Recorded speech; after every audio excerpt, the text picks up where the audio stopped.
sei se você lembra de um programa que era o Penn and Teller. Claro. Eram dois. Eles eram, inclusive, eram humoristas. Eles faziam stand-up com mágica e. Tá falando da série deles, do Isso, Bullshit? Bullshit. Bom pra caramba, Tinha cara. uma que era sobre criptozoologia. Nossa, Um episódio. Eu via sobre Era a água também, genial. água de torneira, e Ah, água engarrafada. Qual que é? Criptozoologia. Que é o quê? É a zoologia de animais ocultos. Então são os caras que vão atrás do monstro do Lago Ness, do Pé Grande, do Yeti, do não sei o quê, Mano. Área 51, sabe? Tem os ETs também. Mas, enfim. E aí os caras vão atrás disso daí. Ele foi atrás do pessoal... eu não lembro de qual que era, se era o Pé Grande. Acho que era o Pé Grande. No fim das contas, era um motivo para confraternizar. E é legal, porque o Penn and Teller, eles conseguiam dar uma humanizada nos caras. Ele falava assim, tudo que eles estão acreditando é uma bobagem, que não faz nenhum sentido, que não tem nenhum tipo de lógica. Mas são pessoas que estão se reunindo para fazer um churrasco, para conversar. Elas ficam na frente do Lago Ness ali. Procurando, esperando. E comem um peixinho, e faz não sei o que. E fala... É um hobby. Eles não estão fazendo mal a ninguém. Então, sabe, eles dão uma humanizada. Entendi. Eu costumo ser um pouco mais pragmático quando quando a gente está falando de uma coisa global. O Penn and Teller, bem ou mal, eles fizeram sucesso com o Bullshit bem antes da internet. E a gente tem que levar em conta que grandes poderes trazem grandes responsabilidades. Não dá para negar que a tecnologia faz diferença na maneira como você enxerga o mundo. Então, por exemplo, os automóveis. Eu gosto de dar o exemplo dos automóveis, porque assim, a locomoção antes do automóvel e depois do automóvel era outra. Sabe, são coisas diametralmente separadas. E quando o automóvel veio, as pessoas usavam e falavam, que da hora, tal, não sei o quê, limpou não vai mais ter que ficar passando em cima de bosta de cavalo nos lugares, sabe? A gente chega mais rápido, não tem cheiro de bosta, enfim, tem cheiro de gasolina, mas enfim, que seja. Muito melhor, é uma bicicleta que você não precisa pedalar. Então, quer dizer, você tem uma série de coisas que foram vistas. Depois que os automóveis passaram a ser... a mostrar os acidentes que eles poderiam causar, as mortes, tanto nos motoristas quanto em terceiros e tal, é que começaram a falar, a gente vai ter que colocar um semáforo aqui, vai ter que estabelecer um limite de velocidade, vai ter que não sei o quê. Até que hoje o próprio carro já vem de fábrica com o apito pro segurança, com limite de velocidade que às vezes você consegue controlar no computador, programar ali no painel, né? Você consegue fazer tudo isso daí justamente para evitar. E agora vai ter o carro inteligente aí que dirige sozinho. Eu vi um Uber já totalmente autônomo aí, que estão fazendo uma experiência. Então... Eita, eu já tinha posto um negócio aqui. Então, aí... Eu enxergo que hoje, por causa da internet... O que era engraçadinho antes, agora... Esse lance, por exemplo, da criptozoologia, os caras que vão buscar o monstro do Lago Ness.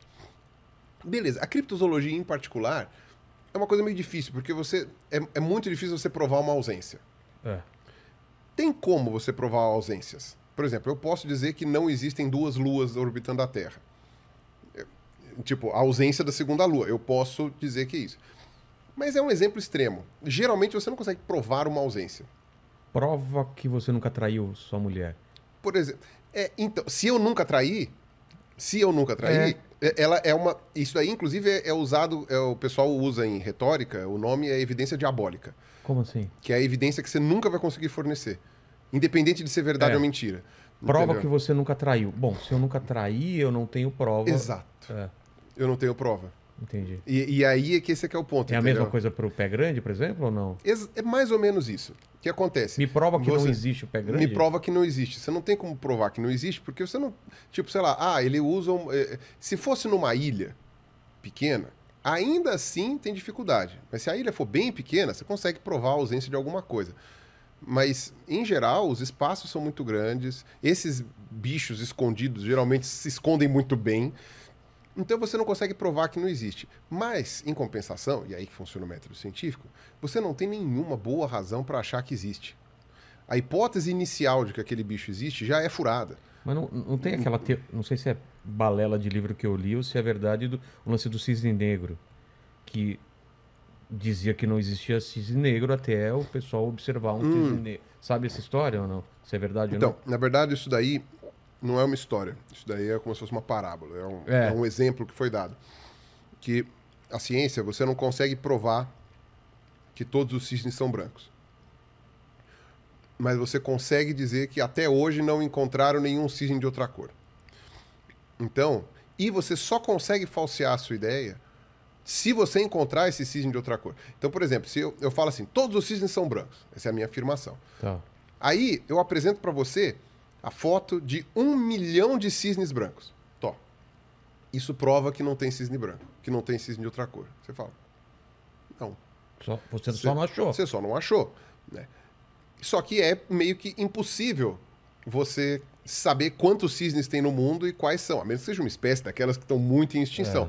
E você vê que o pica-pau lá da Flórida, por exemplo, foi considerado extinto oficialmente agora esse ano, mas já há 50 anos que a gente não tem foto, nem sinais da existência dele. Então, quer dizer, o pessoal ainda é cauteloso para dizer que não existe mais. Fala assim, ó, esse bicho está extinto na prática, porque ainda que tenha algum vivo, a população é inviável. Não tem número suficiente para manter, está extinto.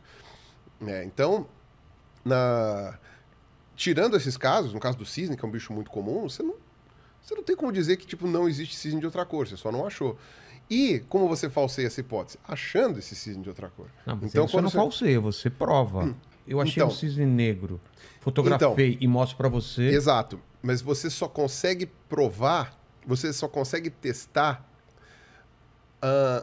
É isso mesmo. Você não prova apresentando evidências a favor.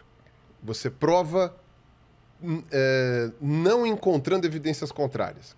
Eita. Então, o que acontece? Buguei. Você faz um teste de hipótese procurando evidências contrárias. Então, se você faz uma proposta científica, por exemplo, você chega e fala assim, ó, tem uma proposta científica. Não adianta você só apresentar evidências a favor. Você precisa submeter a testes para provar. Se a minha hipótese estiver errada, então isso. Aí você submete ela a esse teste, né? Quando é experimental, isso é simples de fazer. Quando não é experimental, uma ciência que não é experimental, a coisa começa a ficar um pouco complicada, mas ainda dá para fazer isso. Quando você submete a um teste, e aí você fala, ó, se for falso, vai acontecer isso. Não aconteceu. Se for falso, vai acontecer isso. Não aconteceu. Se for falso, vai acontecer isso. Não aconteceu. Putz, então eu tô bem tendencioso a achar que essa hipótese é verdadeira. Porque tudo que eu tentei provar que ela está errada, eu falhei. Entendeu? Então, no caso do cisne preto e do cisne branco, seria um bom exemplo para a paleontologia. Por quê? Porque a paleontologia depende de você buscar. Você tem que procurar o fóssil. Então, quando eu falei que o Darwin conseguiu ter uma credibilidade na hipótese dele... Um dia, se encontrar... Vão encontrar o fóssil. A pessoa... E encontraram o fóssil, né? Isso foi um teste de preditibilidade do Darwin. Se não encontrasse o fóssil, ela ia continuar não testada, né? A hipótese, pelo menos do ponto de vista paleontológico. Depois, quando descobriram a genética, ia ter outras evidências. Mas naquele momento... né? Então, a evidência, ela não vem... Enfim, a força de uma ideia científica, ela não vem de quantas evidências a favor você tem dela. Ela fica mais forte quando você não consegue provar que ela está errada. Quando ela é testada... É o caminho oposto, entendeu? Então, mas o caso do pé grande, você não tem... a gente estava falando, não tem... digamos assim, é como se você chegasse e falasse assim, ó, não importa, eu quero saber se o Vilela é uma pessoa imaculada. Tá. Sei lá, não no sentido de não transar, tô falando imaculada no sentido de tipo, não tem nada que desabone ele. Tá.